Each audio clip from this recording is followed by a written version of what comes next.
So the new awning's on, Mark II. Yes. Hopefully there's no bullshit. Well, it looks like it has better pivot point. We'll see how it fares. So after our little storm in White Cliffs, we had to purchase a new awning, and we were able to get one in orange. So we camped up at a caravan park, and I fitted it, got it all sorted, and today is the first time we'll use it. Bit paranoid about wind now. I'm very paranoid. But I did get special annex/awning cover with the insurance policy, so it'll give us basically like a cracked windscreen on your car. One time a year for $200 excess, you can get a new one. Should it be damaged? So it's got to last a year now. Oh, actually, now we get a warranty. We should be good. 3-year warranty. Wasn't it? 3-year warranty on this Starchy 270 awning. So it should be right. All the walls are all the same zips and everything. Glad we've got shelter again. Because the weather's been atrocious. It's worth our trip to the caravan park in orange.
G'day from our first national park in New South Wales, that is.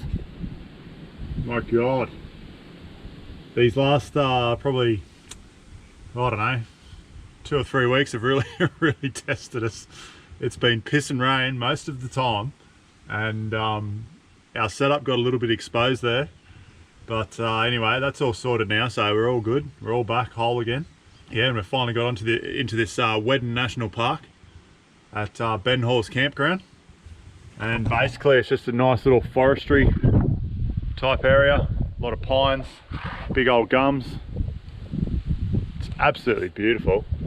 But a main point of call is, I haven't fully read this board, but when I was researching the place, it's one of the only national parks open too, mind you, but yeah, I was researching it. There was a bit of an outlaw kind of story with this Ben Hall bloke, so I don't know the full story yet, so I'll get schooled up on that. But he's got a hideout up in this mountain here, Ben Hall's cave. So we'll go tomorrow. There's a few walks you can do. I think the cave walk's only sort of short, probably a kilometre, but there is it's either 2.5 or 25. I think some of the engraving might have been seen its day, but yeah, basically there's some walks all through this escarpment up top here, so I'm pretty keen to get on there. I know Michelle is, get our walking boots on. Been testing a couple of weeks, like White Cliffs. They don't have any radar out that way. So it's like what Brendan Blackford told us already, but basically that whole corner country of Queensland, New South Wales, South Australia, Northern Territory, they don't have a radar array. So any of those wild storms they get, they've just got no warning whatsoever. So anyway, we got smashed there last Sunday at Whitecliffs, and the welds on the awning broke and all that. So we ended up punching out to Cobar after that, and we were getting pumped by storms and heavy rain for about 4 or 5 hours that afternoon, and we all got the fair shits with it. So we booked into a motel, and then got high and dry for the evening, got some Thai takeaway. It was beautiful, and then got back on the road again, and we ended up at bloody hell, where did we end up? Parks.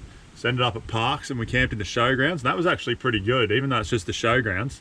That was pretty good. It had a nice little pad elevated, so you had a nice view of the town, and we're actually blessed with a nice evening weather-wise and a nice morning, so we stayed dry there. And then so we're sorting out the insurance for the awning, and ended up finding one available in Orange.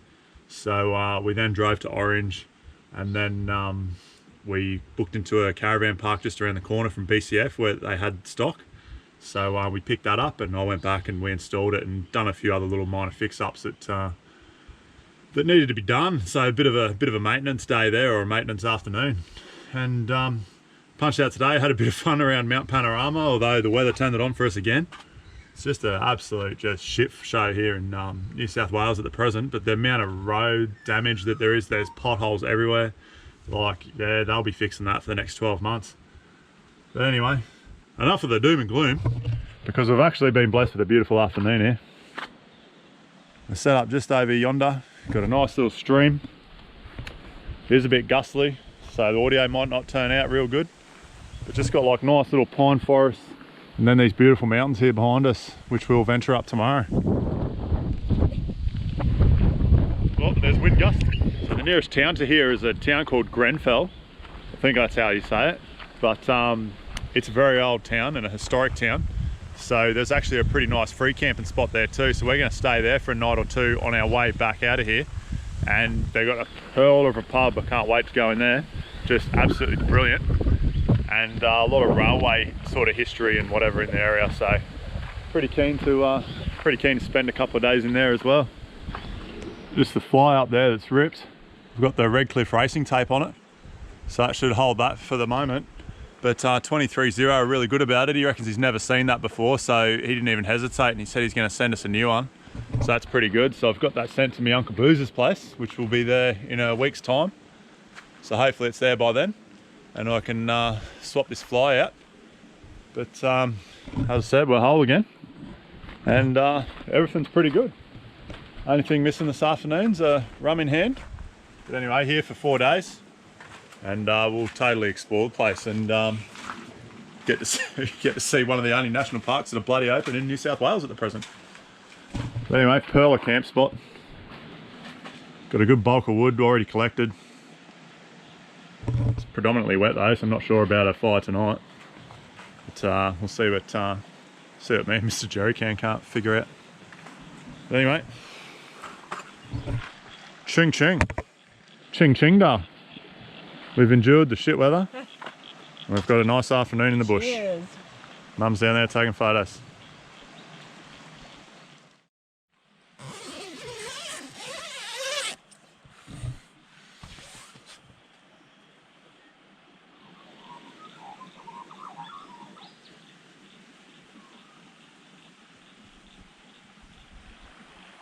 Well, thank God.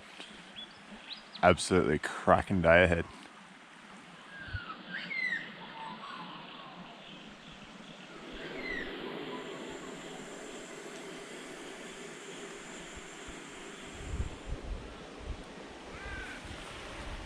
We're having a walk to this Seaton's farm, I believe it's called. So it was obviously an old property before it was turned back into a national park. And the old farmhouses and a few buildings are still here. Probably in somewhat ruin, but we'll go find out.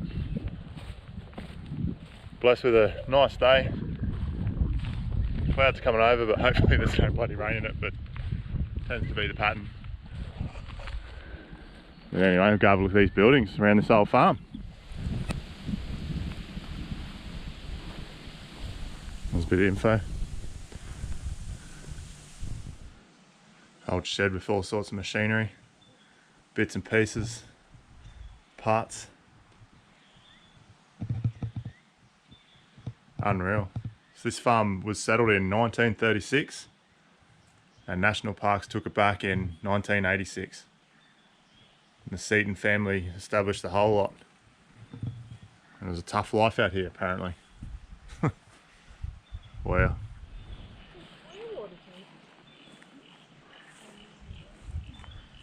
It's one of those water tanks.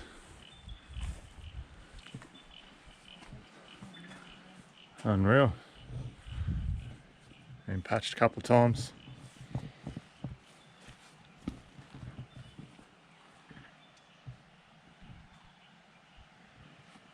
Awesome.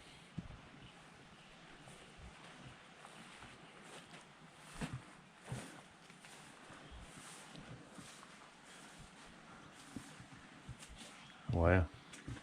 Using all the local timbers and bits of corrugation. And this is the home and it stinks in there. Far out, imagine living in here. Earth floors. Jesus, it's so wet in here. Crazy.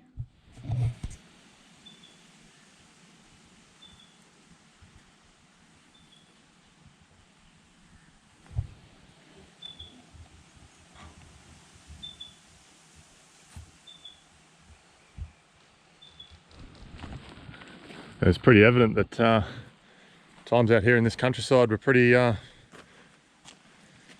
hard in those days. Probably still is now, no doubt, but this is actually a storm shelter. So yeah, apparently not... So yeah, I used to get pretty mad storms out here, probably still do. They used to come and bunker down in here. The buildings, I don't know, some of the storms we experienced, especially that one in White Cliffs, I'd say they'd just level all these buildings, but they're pretty protected in here amongst these trees. And it's just absolutely beautiful. But yeah, no doubt it was a very harsh environment back in the mid 1930s, early 1930s. A little dam so close to the house, that's probably why the house is so wet at present. Nice and handy though, having it that close to the house. But this area was destroyed by a wildfire in 2006. So the national parks put it back together as best they could. So the preservation of this property and the suspended animation just holds intact for future years.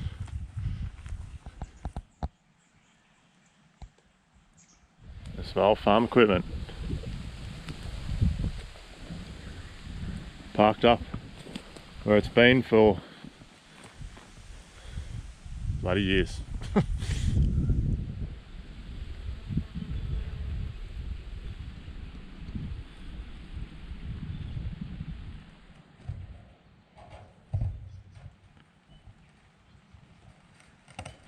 Nice little waterfall.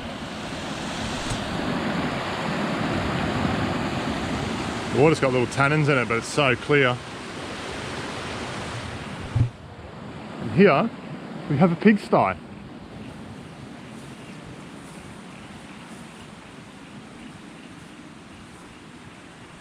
This is another structure that was burnt that the national parks refurbished as best they could.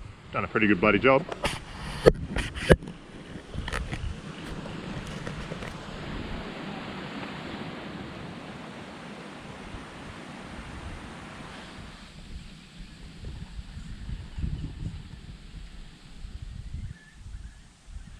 Well, that was the old farm, and it's pretty impressive. And pretty impressive that it's kept in the state it is. It's not too sure what's going on with this weather at the present. It's still a pretty nice day, but we're just discussing we might Might walk up to this Ben Hole's cave, bit of a hideout for a bit of an outlaw up here in these hills.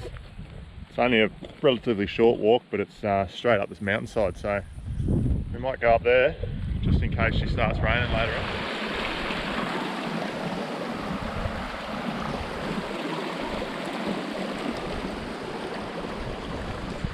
Well, decision made. We're going to go up to this Ben Hole's cave just before possible rainfall, and then we'll go back and probably light a fire mid-afternoon and have a bit of lunch, and then tomorrow we might venture up right on top of the escarpment and get a pretty good view of the surrounding area. Anyway, up to the bloody cave, Ben Hole's cave. Bushranger, outlaw. They've found a lot of firearms and that sort of bushranger era paraphernalia at the base of these mountains, and especially around this cave. So I don't tell you a hell of a lot about the story about him, so it might be worth looking it up once we have some phone reception again and see if he was pretty famous in some way, because at the present we don't have a clue. He must have been famous if they've named a cave after him. Well, that's Ben Hole's cave. So it tells you a bit more about his story, and he basically used this cave amongst others as hideouts in 1859 to 1865, and they used to rob pretty much everything, and at one point they held up a whole town, Canawindra for 2 days, and they used to rob like mail coaches, homesteads, basically anything they get their hands on, and they'd retreat to these mountains as a hideout. So that's pretty mad. All around the gold rush days of Forbes and the surrounding areas. And yeah, he would have had a pretty easy view if anyone was coming to get him. Anyway, very good. Oh, I've just scaled up the cliffs just behind the cave just to get a bit of a better vantage point. Still a fair way to the top, not too far though, but yeah, got a way better view. Have a look at that.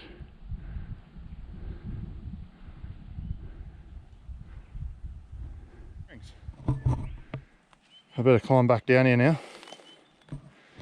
So anyway, it's just beautiful countryside out here too, and after all this rain it's just so green and lush. There's little streams running all off this hill. Wildlife and birds everywhere. So good.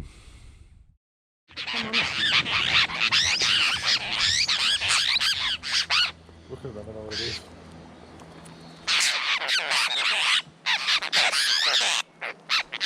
No, in front of us. That's a good one.